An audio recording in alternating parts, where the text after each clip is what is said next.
Well, that was interesting. Okay, so it's now 10 minutes after the top of the hour. That was 10 minutes of trying to get the equipment to go live. And as I was saying to John, this is, in view of all of the other events that have occurred as I tried to broadcast every week. This is rat fuckery, to use a technical term. So I'm just going to go ahead and start. I'm going to do this show as if nothing had happened. Senator Van Hollen was able to see Kilmar Abrego Garcia yesterday. Color me surprised. If you look at the photo, you can see that Garcia is not exactly happy, probably because he has just been told that he's not actually being released and must go back into hell, since no one gets out of that prison ever until now. However, briefly without dying, he must have thought at first he was being executed, hoped briefly he was being released, and there you see him under the curse. So what that does to a person's psyche, I can't imagine. On the right side, he will be the king of the prisoners today because he may indeed, to their eyes, be capable of leaving again, and so their hopes will be pinned on him. The senator was brave to go to El Salvador by himself in defiance of Trump, and I congratulate him for that, but he and other senators would be better served standing at the Supreme Court and demanding an audience there. But that's already beside the point that I wanted to make, namely that the prison and all that Lonnie Riefenstahl Nazi propaganda production crap that you've seen on video is there to frighten you personally and to make you think twice about engaging in any sort of dissent against the dictator. You best not be caught at the border with a link to this video on your phone. Your only real choice is to depose the dictator because dictators do not allow free elections. You're already a dissenter.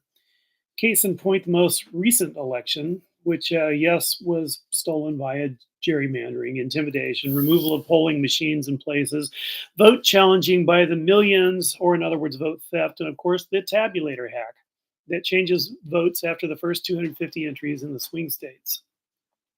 And remember that Kilmar and others were taken without due process. Without due process, we have nothing. No rule of law, no recourse against anyone, anywhere being disappeared. An ICE thug got his nose bloodied in an abduction struggle yesterday. He deserved it. I say we have nothing. We have each other. And that's a lot. That's everything. So, know the facts and be ready to recite them because the new Nazi Trump regime depends on legitimacy and the weight of formerly solid institutions, even as they destroy them.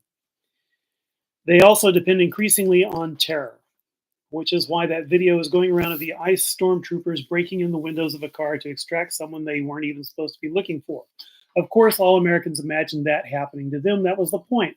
Of course, we all imagine ourselves crammed into that hellhole in El Salvador with no hope of due process or release ever.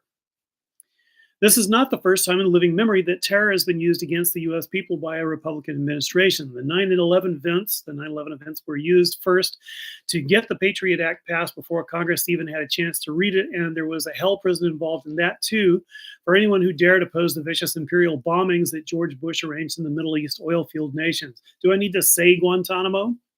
I don't, because you all use it as a metaphor for hell, and we conveniently forget that those people too were largely goat herders, snatched and sold to Americans as living propaganda stage props.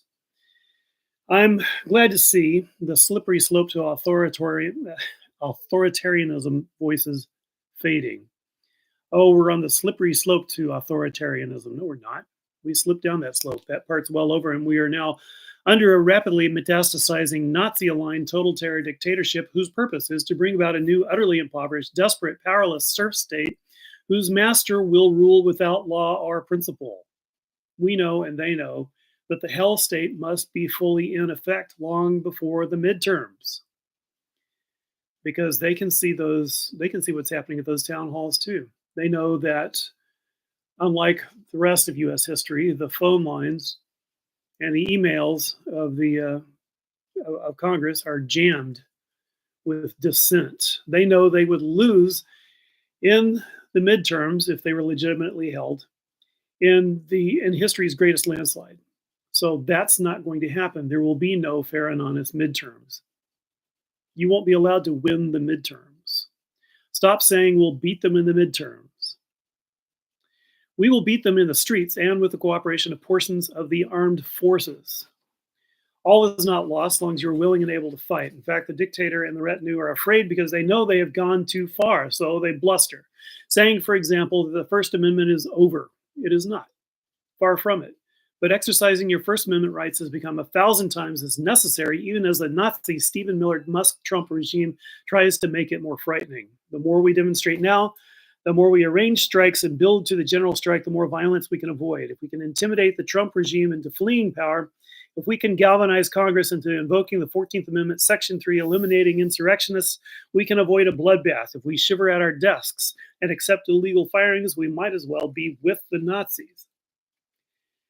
Here's another way to fight. Offer protection to the judicial branch. They have always depended on the U.S. Marshal Service, which under rule of law, the now passed rule of law, was impartially assigned to enforce the rules of court. They are now completely suborned by the Trump administration, so that they and their deputized thugs are now actually threatening judges.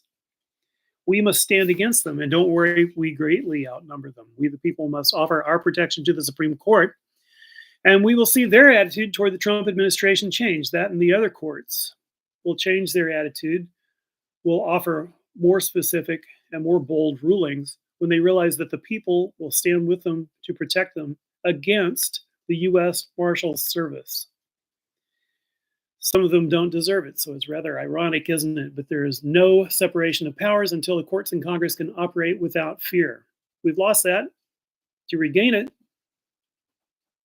we the people must take it. Other first steps: attending and supporting massive demonstrations. Willamette Week here in Portland did itself proud by devoting an issue to some of the demonstrations. I'm here to promote them. While I'll tell you, as a disabled and easily clocked trans woman, I don't intend to attend the largest ones.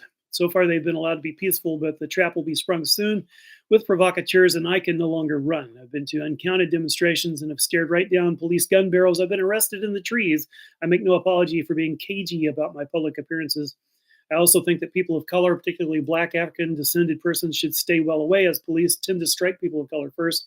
And while we're talking tactics, if you are young, female, and strikingly beautiful, watch out for the edges of the crowd, because there is a long-standing and effective provocation technique that involves brutally beating such persons in order to violently enrage young men. That way, the demonstration can be designated as violent. It's just a fact. But the rest of us, particularly young white males who can run and fight back, should attend. Bring a small scissors for cutting through kettling plastic and zip ties. Practice de-arresting techniques. Bring a burner phone. Write your attorney's number on your arm, all that stuff. It's important to be counting and arranging the lies, liars, crimes, and criminals of the Trump dictatorship.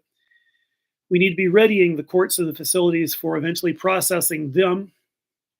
We need to frighten them. They are frightened. They are frightened. They wouldn't be barking this loud if they didn't know that this is the essential. This is the brittle time for them, because the nation is enraged. And they fear that the nation will do something. Well, let's do something while we can. So remember, executive orders are not laws. Congress makes laws.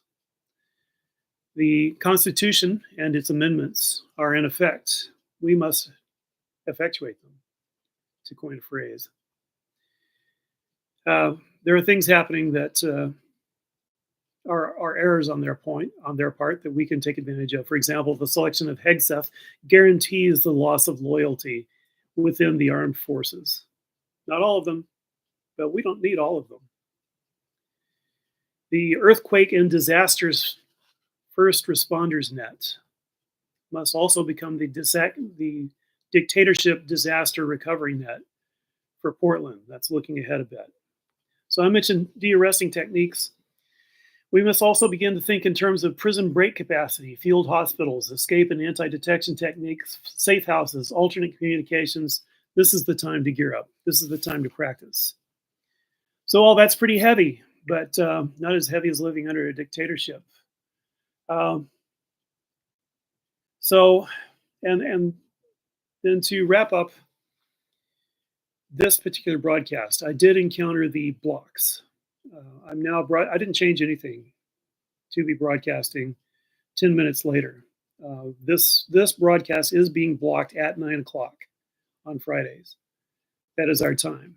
So obviously part of the way to get around that for now will be to broadcast at other times. So you can expect that.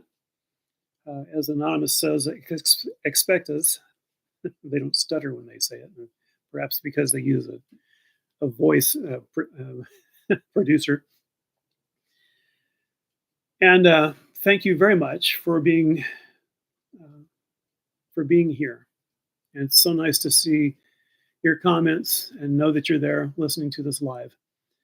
And we'll see if it's allowed to go out. I'd be interested to know just exactly who and how blocks it at exactly 9 a.m. I had talked about this with Ani, and we had thought perhaps that we had run into a block because I had been using a thumbnail of a guillotine, but I didn't use that thumbnail this time, and it was still blocked. So rat fuckery, what can I say? And I guess I'm a little proud. I remember rat fuckery going on when there was an effective anti-apartheid and anti-imperialist group at the University of Texas. They went so far at that time as to have the World Anti-Communist League send each of us a letter addressed to us each of us separately, saying that they were watching us. And of course, we knew from our investigations into what was going on with the imperialism in Central America that the World Anti-Communist League is a death squad. So they're saying, we're going to get you. And of course, they didn't, because we had white privilege, frankly. And I still have that to some extent, although I suppose it's tarnished by my transgender status. So once again, thanks for tuning in. We'll see if it's available afterwards. I'm not going to trust YouTube with this. I am going to. It looks like I'll be able to videocast on Substack as well. Looks like I can do some things with Blue Sky. So the thing to do with this little setback is just to fight harder. And my love goes out to you and to all the ships at sea.